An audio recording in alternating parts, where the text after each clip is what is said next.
베드로는 이방인의 사도라고 불립니다. 성경에서 이방인에게 이제 신약에서 복음을 전한 첫 번째는 인물은 사실 사도 베드로입니다. 베드로가 어떻게 보면 이방인 선교의 스타트를 끊는 것이죠. 천주교에서는 성당에서는 베드로가 이제 천국의 열쇠를 소유한 초대 교황으로 여깁니다. 그래서 그 권위를 굉장히 높이고 있죠.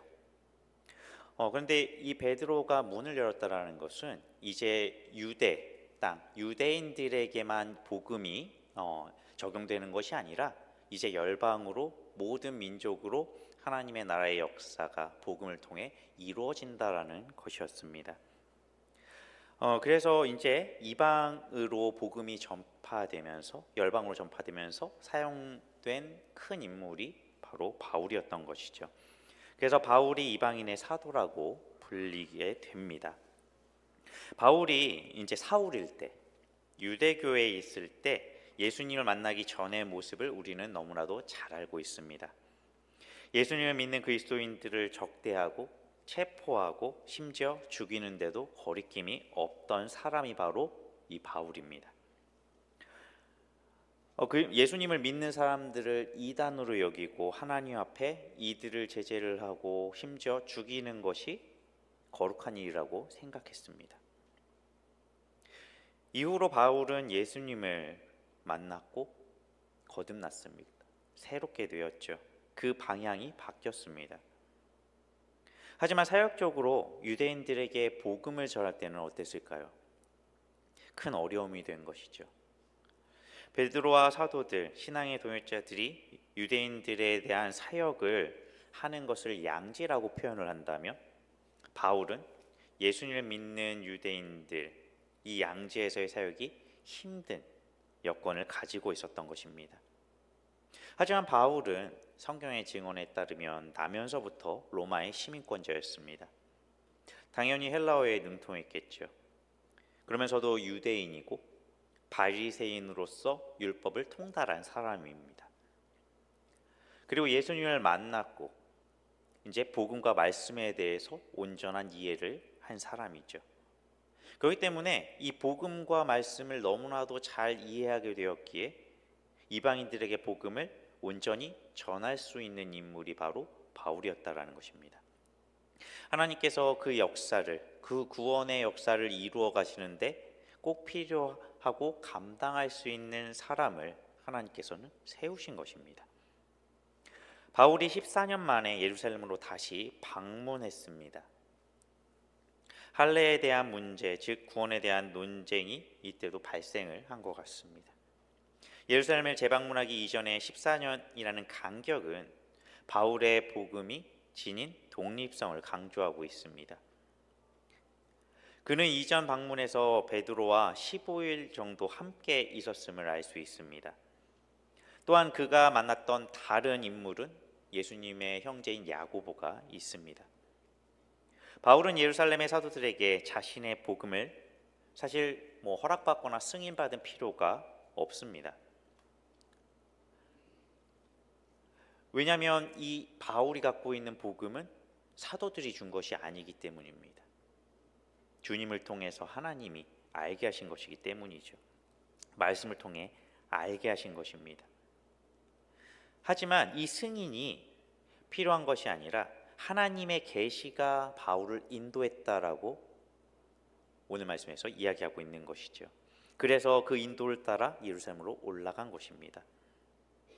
바울의 복음이 사도들의 가르침을 받은 것이 아니기 때문에 이 점이 말하는 것은, 사도들과 권위가 동등하게 말하고 있는 것은 바울이 전하는 복음이 똑같다라는 것을, 사도들이 가르치고 전하는 복음과 똑같다라는 것을 강조하고 있기 때문입니다.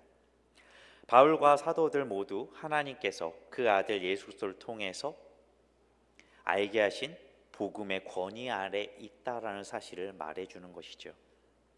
바울이 전하는 복음의 권위가 하나님으로부터 온 것이기 때문에 사도들도 바울이 전하는 복음에 대해서 다른 말을 하지 않았습니다. 동의를 한 것이죠. 인정한 것입니다. 그리고 2절에서 보듯이 바울이 유적자들에게 사사로이 했다라는 것은 공식적이지 않고 개인적이라고 말을 하면서 바울의 복음이 독립적이었고 그러면서 틀리지 않았다라는 것을 말해주는 것입니다. 바울의 복음이 다르지 않다라는 것, 그것이 강조되는 중요성은 바울이 바로 이방인의 사도이기 때문입니다. 유대인들이 아니라 그 말씀을 처음부터 알지 못했던 그 완전히 무지한 그 사람들에게 전해지는 복음이 동일하다라는 것입니다. 그리고 그 복음이 지금 우리에게까지 전해졌고 우리가 지금 말씀 통해서 알게 되는, 주님을 인격적으로 만나서 알게 되는 이 복음이 2000년 전에 사도들이 경험했고 그 다음에 증언하는 복음과 다르지 않다라는 것이죠. 바울은 자신이 전파하는 복음이 예수 그리스도에게서 온 것이지만 동시에 예루살렘의 기둥과 같은 어떻게 보면 중요한 권위를 가진 사도들이 그 복음에 동의하는 것도 중요하다라고 생각을 했습니다. 동의가 필요는 없지만 그 동의를 받을 필요가 있다라고 생각한 것입니다. 왜냐하면 바울이 가르치는 복음에 대해서 분쟁이 일어나면 안 되기 때문입니다. 사도들과 대립하는 것이 아니라 함께 협력해야 되기 때문이죠. 왜냐하면 사도들과 바울은 경쟁 상대가 아니었기 때문입니다. 그러면서도 바울은 자신이 갖고 있는, 자신이 전하는, 자신이 알고 있는 이 복음에 대해서 담대하고 확신하게 전합니다. 성경에서 말하는 복음의 핵심은 무엇인가요? 바로 예수님입니다. 예수님의 십자가의 죽으심과 부활이 핵심입니다. 갈라디아서에서 칭의를 핵심으로 다루는 이유가 바로 이것과 연결되기 때문입니다. 의롭다 칭해진다라는 사실은 예수님의 십자가의 대속과 부활을 믿을 때 이해되고 알게 됩니다. 십자가의 대속으로 죄의 값이, 그 생명이 그 값으로 대신 지불되어짐과 부활을 통해 예수님께서 의인이시며 하나님의 공의로우심이 예수님의 십자가의 의로 우리에게도 동일하게 그 죄값이 지불되고 의인으로 인정받게 되어 부활에 참여된다는 사실을 분명하게 알 수 있게 하기 때문입니다.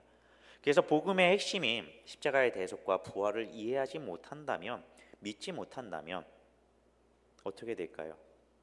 조건을 찾게 됩니다.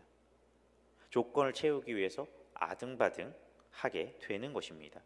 결국 무언가를 이루거나 지키거나 만족시켜야 한다라고, 사람의 힘으로 구원받을 수 있을 가능성을 바라보거나 구원받기 위해 합당한 노력이 필요하다는 이단들 혹은 미신과 같은 잘못된 구원관으로 빠지게 될 위험성이 크게 되는 것입니다. 갈라디아서 2장 3절에 보면 디도가 언급됩니다. 디도가 그러니까 유대인이 아니라 이방인임을 분명하게 알 수 있습니다. 제가 봉독해 드리겠습니다. 그러나 나와 함께 있는 헬라인 디도까지도 억지로 할례를 받게 하지 아니하였으니. 바울은 디도에게 억지로 할례를 받지 않게 했다라고 이야기합니다. 그 이유는 복음의 진리를 왜곡하고 자유인이 아닌 종으로 삼으려는 거짓 형제들이 있었기 때문입니다. 바울은 거짓 형제들이 교회로 몰래 들어왔음을 암시하는 두 단어를 사용합니다. 하나는 가만히 들어오다라고 표현을 하고요, 또 다른 하나는 엿보다라는 표현을 사용합니다. 회중의 삶에 서서히 침투하는 대적들의 교묘한 수법이고 이를 통해서 분쟁이 야기되는 것이죠. 엿보다라는 것은 비밀리에 활동하는 음모자라는 의미를 갖고 있습니다. 두 가지 모두 동일하게 분쟁을 만든 것이죠. 그래서 갈라디아 교회에는 이러한 분쟁과 어려움이 있었습니다. 성경은 하나님의 말씀으로 받아들이는 그리스도인들에게 바울의 견해는 권위가 있고 오류가 없습니다. 성도들이 율법을 구원의 방법으로 받아들이지 않고 이런 가르침에 굴복하지 않으면 자유를 누립니다. 자유는 갈라디아서의 중요한 주제이고 노예와 같은 억압돼 있는 이런 종이라는 것과 대조가 되는 것입니다. 여기서 자유는 율법에서의 자유롭게 된 것을 의미합니다. 단순히 자기 소견의 마음대로 사는 자유를 이야기하는 것이 아닙니다. 구원에 관련된 자유를 이야기하는 것이죠. 사람의 힘으로 구원받을 수 있는가라는 이 구원받을 수 있는가에 대한 부분에서의 부분을 말하고 있는 것입니다. 더 구체적으로 말하면 이 종과 같이 속박은 자유가 없는 것은 구원을 위해 할례나 율법이 요구될 때 존재한다고 말하고 있는 것입니다. 구원을 위해서 율법을 요구하는 것은 사람을 죄에서 해방하지 않고 죄의 통치 아래 두는 일이라고 바울은 생각하고 말하고 있는 것이죠. 율법으로 돌아가는 것이 속박시키는 멍해인 이유는 사람이 율법의 요구를 지킬 수 없기 때문입니다. 왜냐하면 율법의 요구를 단 한 가지만 지키지 못하더라도 결국은 그것 자체가 잘못하고 죄가 되어서 그 티끌만한 죄라 할지라도 그 값은 무엇인가요? 사망입니다. 완벽하게 지키지 못한다면 율법은 지킨 것이 아닌 것으로 되기 때문이죠. 그렇기 때문에 율법의 요구를 한다면 그 누구도 구원받을 수가 없는 것입니다. 특히 죄의 본성을 가진 우리는 더욱더 불가능합니다. 그렇기 때문에 죄인은 자신을 지킬 수 없는 율법의 요구 아래서 신음할 수밖에 없는 것이죠. 예루살렘의 대적들이 디도가 할례를 받아야 한다고 주장했을 때 복음이 가져오는 자유와 해방이 위협받게 된다라는 것입니다. 할례의 의미는 구약에 따르면 할례는 하나님의 백성에 속했다라는 증표입니다. 아브라함이 할례를 받아서 하나님의 백성이 된 것이 아니죠. 이미 하나님께서는 아브라함을 부르셨습니다. 아브라함도 하나님을 알고 하나님 말씀에 따르고 있었습니다. 하나님께서 아브라함에게 약속을 주시며 그 약속으로 연결된 관계라는 것을 증명하는 증표가 바로 할례였습니다. 그렇게 할례를 거부하는 자는 하나님의 백성에 속하지 않는 것으로 어떻게 보면 구약에서는 여겨졌습니다. 바울 당시의 유대인들은 어떻게 보면 그 유대인들 중에 그 일부는 할례가 의무인지에 대해서 논쟁이 있었지만 다수의 견해는 분명히 구약의 가르침에 따라 할례를 요구한 것이죠. 왜냐하면 율법에 대한 요구를 자신의 문화 가운데 생각 가운데 자연스럽게 하게 된 것입니다. 예수님을 메시아라고 믿었던 일부의 유대인들도 유대교 사고에서 완전히 벗어나지 못하고 이방인이 구원받으려면 이 할례를 받고 모세의 율법을 지켜야 한다고 주장을 했던 것이죠. 이것이 사도행전 15장에 나와 있습니다. 분명히 어떤 사람들은 디도가 이방인이기 때문에 그가 할례를 받지 않으면 하나님의 백성에 속할 수 없다라고 주장을 했던 것으로 생각이 됩니다. 그렇다면 자유는 무엇일까요? 바울이 보여주는 자유가 있습니다. 바울은 믿음으로 의롭다함을 입어 구원받는다라는 이신칭의를 주장하면서도 바울은 복음을 위해 믿는 형제들을 위해 문화를 초월하는 자유로움을 보여줍니다. 간단히 말하면 이방인에게는 이방인의 모습으로 유대인에게는 유대인의 모습으로 경건함을 보여준다라는 거예요. 율법에 대한 부분과 논쟁을 했고 자신의 주장이 틀리지 않았음에도 바울은 놀라운 모습을 보여줍니다. 복음을 위해 자신을 내려놓는 모습입니다. 복음의 진리를 위해 그 무엇도 얽매이지 않는 자유로운 모습을 보여줍니다. 예루살렘 교회에서 예수님을 믿는 그리스도인들과 유대인들에게 존경받는 인물이 있습니다. 바로 야고보서를 기록한 저자 야고보입니다. 예수님의 형제이기도 하죠. 이 야고보가 바울에게 이런 요구를 합니다. 사도행전 21장 24절에 이렇게 이야기합니다. 그들을 데리고 함께 결례를 행하고 그들을 위하여 비용을 내어 머리를 깎게 하라. 그러면 모든 사람이 그대에 대하여 들은 것이 사실이 아니고 그대도 율법을 지켜 행하는 줄로 알 것이라. 당시의 유대인들의 문화와 생각들 가운데 바울의 가르침은 파격적이고 큰 반대를 가져올 것이기에 타협점을 제시한 것입니다. 유대인들에게요.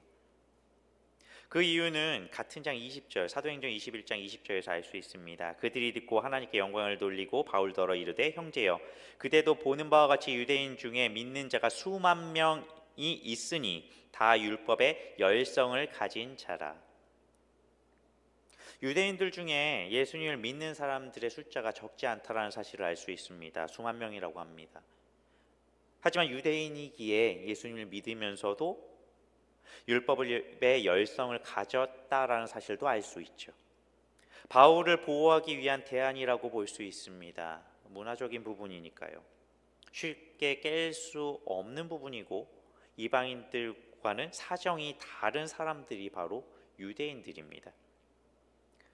그것을 바울이 알기에 야고보의 제안을 수용합니다. 그래서 사도행전 21장 26절에 그 뒷부분에 바울이 이 사람들을 데리고 이튿날 그들과 함께 결례를 행하고 성전에 들어가서 각 사람을 위하여 제사를 드릴 때까지의 결례 기간이 만기된 것을 신고하니라. 바울이 제안을 수용한 것은 단순히 자기에게 해가 되는 것을 우려해서가 아닙니다. 예루살렘에 예수님을 믿는 유대인들을 위해서 그렇게 행동한 것이죠. 유대인들과 이방인들의 갈등을 심화시키지 않게 하기 위함입니다. 바울의 목적은 정말 예수님께서 그리스도이시고 구원자시라는 것, 그리고 그분 안에서 하나가 된다라는 것, 그 사실을 온전히 믿고 가르치고 있었기 때문입니다. 바울에게는 유대인의 모습을 보이는 것, 크게 문제될 것이 없었습니다. 바울이 전하는 복음의 진리와는 무관한 사소한 일들이기 때문입니다. 바울은 예루살렘 교회 성도들을 생각하며 이와 같은 행동을 한 것이죠. 바울은 그런 주장들에 굴하지 않았다고 말하는 것과 모순되는 부분이 아닙니다. 왜냐하면 5절에서 말하는 것은 구원의 진리와 연관된 문제이기 때문입니다. 사람의 의로, 행위로 구원 받는가에 대한 문제이기 때문이죠. 5절을 함께 보도록 하겠습니다. 함께 보겠습니다. 그들에게 우리가 한시도 복종하지 아니하였으니 이는 복음의 진리가 항상 너희 가운데 있게 하려 함이라. 복음의 진리가 너희 가운데 있게 하려 함이라는 분명한 이유를 말해줍니다. 그리고 앞서 말했듯이 사람의 의로는 그 어떤 율법을 지키고 제사를 하고 유대인의 모습을 하는 것과 구원받는 것이 전혀 상관없다라는 사실을 바울은 알았기 때문이죠. 다만 그 유대교 안에서 예수님을 믿는 유대인들을 위해서, 그들을 실족시키지 않기 위해서, 좀 더 복음을 그들 안에 확고하게 자리 잡게 하기 위해서 바울은 그들을 배려하고 그들을 위했던 것입니다. 5절에서 디도가 이방인으로서 할례를 받았다며 그가 거짓 형제들의 견해에 굴복한 것이 됩니다. 디도가 할례를 받았다면 갈라디아의 교회에 있는 그 지역에 있는 믿는 사람들도 다 그와 같이 해야 됩니다. 또한 예루살렘의 지도자들도 디도에게 할례를 강요하지 않았습니다. 디도가 할례를 받는다는 것은 바울이 전한 복음을 헛되게 하는 결과를 초래할 수도 있는 중요한 부분입니다. 이방인 그리스도인들이 오해할 수 있게 되기 때문이죠. 구원을 받으려면 할례가 율법이 필요하다고 오해하게 될 수 있다라는 것입니다. 그렇다면 그것은 무엇을 이야기하나요? 예수님이 아닌, 예수님이 부족해서, 예수님을 믿는 걸로 부족해서 다른 것으로 혹은 무언가 추가해야지만 구원받을 수 있다라는 것이 되어버리는 것입니다. 거짓 형제들이라는 말을 통해 바울이 이러한 논쟁을 익힌 사람들을 얼마나 경멸하는지 알 수 있습니다. 디도가 할례를 받아야 한다고 주장했던 사람들은 모두 스스로는 그리스도인이라고 주장했습니다. 그들 스스로 예수님이 메시아임을 믿는다고 주장하는 사람들이었죠. 하지만 바울은 그들이 주 안에 진정한 형제가 아니라는 결론을 내립니다. 바울은 구원을 위해 할례와 율법을 준수를 주장하는 것은 구속받은 자의 무리에 들지 않았다라는 것, 즉 예수님의 그 복음, 예수님을 통해 우리에게 주어진 그 복음, 그 구원의 은혜, 예수 그리스도의 십자가의 의, 그 것이 온전하게 그들이 믿고 의지하고 알지 못한다라는 사실을 바울은 말하고 있는 것이기 때문입니다. 바울이 예루살렘의 거짓 형제들을 언급한 것은 갈라디아 사람들을 혼란하게 했던 유대주의자들에게도 적용이 됩니다. 바울은 이미 다른 복음을 전하는 자는 저주를 받는다라고 앞서 이야기를 했습니다. 전장에서 이야기를 합니다. 바울에 따르면 율법을 준수를 강요했던 자들은 단지 작은 잘못을 저지른 자들이 아닙니다. 왜냐하면 그 구원에 대한 부분을 하나님의 은혜를 변질시키고 왜곡시킬 수 있는 것이기 때문에 절대 작은 것이 아니죠. 율법 준수를 요구하는 것은 구원을 하나님의 일에서 인간의 성취하는 사람의 일로 바꾸는 것입니다. 그렇게 되면 구원은 더 이상 주님의 일이 아닌 것이 되죠. 하나님의 아들이신 예수님께서 이 땅에 피조물의 형상을 입고 오신 것, 더 나아가서 십자가에 죽으신 것, 부활하신 모든 것이 예수님의 그 구속의 사역이 헛되게 돼버릴 수 있는 문제입니다. 절대로 가벼운 문제가 아니죠. 너무나도 크고 무서운 문제인 것입니다. 구원이 나로부터 시작되지 않기 때문에, 즉 사람으로부터, 사람이 가진 무엇으로, 세상의 그 어떤 것으로 시작되지 않기 때문에 구원이 탈락할 수 없는 것입니다. 구원이 취소가 될 수 없는 것이죠. 왜냐하면 구원의 주체가 하나님이시기 때문입니다.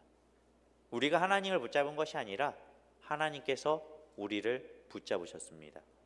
하나님께서 우리에게 믿음을 주셨습니다. 믿음조차도 우리에게서 난 것이 아니기 때문입니다. 성도의 견인이라는 신학적인 용어가 있습니다. 이 견인은 우리를 거듭나게 해주신 은혜를, 또한 우리가 그것을 끝까지 견디도록 한다라는 것입니다. 이 성도의 견인은 참고 견디는 것을 이야기하는데, 이 견디는 것을 하나님께서 참고 견디게 그 힘까지 주신다라는 것이죠. 그 끝까지 붙들어 주신다라는 것입니다. 왜냐하면 그 주체가, 다시 한번 말씀드리지만, 하나님이시기 때문입니다. 만약 구원이 나로부터 시작했다면 그때부터는 구원의 탈락이 가능합니다. 내 힘이 부족하다면, 내 능력이 부족하다면, 조건에 맞지 않는다면 전부 다 탈락해야 됩니다. 그리고 그것을 끝까지 지키지 못한다면 다 탈락해야 됩니다. 그리고 내가 만약 이것을 붙드는 것이 아니라 다른 것을 붙든다고 한다면 어떻게 될까요? 내가 주님이 아니라 다른 것을 믿겠다고 한다면 나의 선택으로 되어버립니다. 사람의 선택으로 구원을 결정할 수 있다가 되어버린다라는 것이죠. 불가능적인 이 중생의 근거한다면 탈락이 불가능합니다. 하나님께서 이러한 견인의 은혜를 우리에게 주셨습니다. 헤르만 바빙크라는 신학자가 있습니다. 이분이 이런 말을 했습니다. 우리가 하나님께 드리는 행위는 참된 믿음으로 행해졌을 때 하나님의 율법에 부합한 것이 되며 하나님의 영광을 위해 그분을 기쁘시게 하는 일이 된다. 또한 그것은 우리가 받은 보상이며 은혜의 선물 그 자체이다 라고 말을 했습니다. 참된 믿음으로 행해진다라는 것은 하나님은 예수 그리스도의 공로를 통과하지 않는 것을 받으시지 않는다는 것을 의미합니다. 중보자이신 예수님, 그분의 이름, 그분의 의, 그분의 공로 모든 것이 예수님으로 연결되지 않는다면 아무것도 아니라는 것이죠. 세상에서 많은 선행들이 있습니다. 믿지 않는 사람들도 선행을 합니다. 봉사를 하고요, 기부를 하고요, 정직하고요, 성실하고요, 여러 가지 착해 보이는 행동들을 합니다. 하지만 그것들이 하나님께 어떤 의미가 있을까요? 성경에서는 분명히 이야기합니다. 하나님과 상관없는, 사람의 눈에 보이기에 선한 일이라 할지라도 하나님과 상관이 없다면, 상관없이 행해지는 일이라면 하나님께서는 선하고 의롭게 보시지 않습니다. 왜냐하면 하나님과 상관없이 임의로 한 것이니까요. 그렇기 때문에 우리가 항상 예수 그리스도로 통해서 기도를 하고요, 모든 것을 예수 그리스도의 이름으로 하는 이유가 바로 여기에 있는 것이죠. 우리가 드리는 이 예배마저도 우리의 주님이 계시지 않는다면 아무 소용이 없는 것입니다. 그렇기 때문에 구약과 신약 모두 이렇게 이야기합니다. 의인은 믿음으로 산다라고 이야기를 하죠. 하박국서와 갈라디아서의 이 부분이 동일하게 나옵니다. 구원은 하나님의 전적인 은혜입니다. 우리가 하나님을 기쁘시게 하는 모든 믿음의 행위 또한 하나님의 은혜입니다. 단순히 우리가 해서 의롭다함을 칭찬을 받는 것이 아니라 하나님께서 주체적으로 은혜를 주셨기에 그 은혜 가운데 주님 안에서 우리가 하나님 보시기에 선하고 아름다운 일들을 하나 되어 하게 된다라는 것이죠. 이거 자체가 하나님의 주신 큰 선물, 은혜인 것입니다. 하나님께서 우리를 붙드셨습니다. 주님께 붙잡힌 인생이 참된 평안과 기쁨이 가득한 인생입니다. 이 사실 가운데 믿음의 여정을 하나님께서 끝까지 붙들고 끝까지 완주하게 해주시는 그 믿음의 여정의 완주를 끝까지 하나님을 믿음으로 신뢰함으로 하나님과 동행하시는 성도님들이 되시기를 축원드립니다. 기도하겠습니다. 거룩하고 자비하신 아버지,